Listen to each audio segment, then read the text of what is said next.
இந்த வீடியோ பார்த்தீங்கன்னா உங்களுக்கு புண்ணியம் கிடைக்கும். ஏன்னு சொல்கிறேன் கேளுங்க. அக்கரைப்பத்தில் ஏஎம் ரிபான் அர்பான்னு சொல்லி ஒரு படியன் 19 வயசு படியன் சரியா.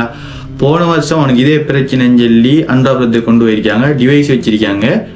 இப்போ லாஸ்ட் டைம் போக்குள்ள இதே ஃபெயிலியர் ஆகிட்டு அந்த பொடியனுக்கு மாற்றத்தாமேனுங்கிற ஒரு சுச்சுவேஷனில் இருக்காங்க. அப்போ இந்தியாவுக்கு போய் தான் செய்யணுமா. அப்போ 2 கோடி ரூபா காசு வேணும்.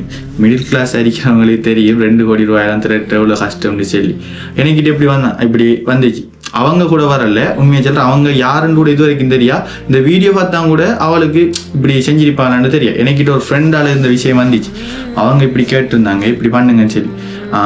எனக்கு தோணுச்சு என்னால் முடிஞ்சதை பண்ணிட்டு இன்னொன்று தோணுச்சு. எனக்கு என்ன தெரியும், இதுவும் என்னால் முடியும். என்னால் ஒரு 10 பேர் பார்த்துட்டு அதில் ஒரு ஆள் சரி 100 பேர் பார்த்துட்டு அதில் ஒரு ஆள் 100 ரூபாய் 200 ரூபாய் கொடுத்தீங்கன்னா எனக்கு புண்ணியம் கிடைக்கும் சரியா. அதை பண்ணுற உங்களுக்கும் புண்ணியம் கிடைக்கும். இப்போ செல்வா தெரியும் ஒரு பழமொழி ஒன்று இருக்கு. நீ விதைத்த அப்படி ஒரு பழமொழி ஒன்று இருக்கு. நீ விதைத்த நெல் ஒரு தரம் உனக்கு நிழல் தரும் எங்கேயோ படிச்சிருக்கேன்னு எனக்கு அதெல்லாம் சரியாக வருவதில்லை. பட் இவ்வளோ தான் விளக்கம்.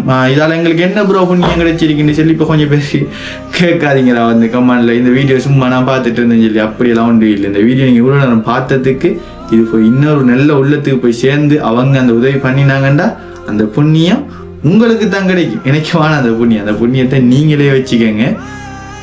முடிஞ்ச சிலாக்களுக்கு முடியாமல் இருக்கும். இப்படி எங்களால் பண்ண இயலாம் ப்ரோ, நாங்கள் கஷ்டத்தில் எங்களால் ஒரு ரூபாய் பண்ண இயலாங்கிற மாதிரி இருக்கும். உங்களுக்கு தெரிஞ்சிருக்கும் இவங்களால் 100 ரூபாயோ 200 ரூபாயோ பண்ணுவாங்க இந்த அப்படி கொஞ்சம் பேர் இருப்பீங்க. அவங்களுக்கு இதை அனுப்பி இப்படியான ஆக்கொடுக்கான்னு சொல்லிடுங்க. அவங்களோட கான்டாக்ட் நம்பர் அவங்களோட பேங்க் டீட்டெயில்ஸ் எல்லாமே இந்த போட்டிருக்கேன்.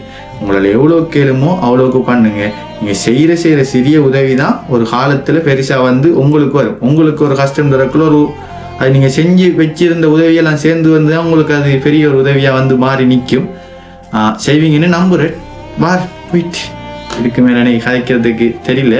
பட் இதான் விளக்கம். புண்ணியம் மக்களைக்கும் செஞ்சிருங்க.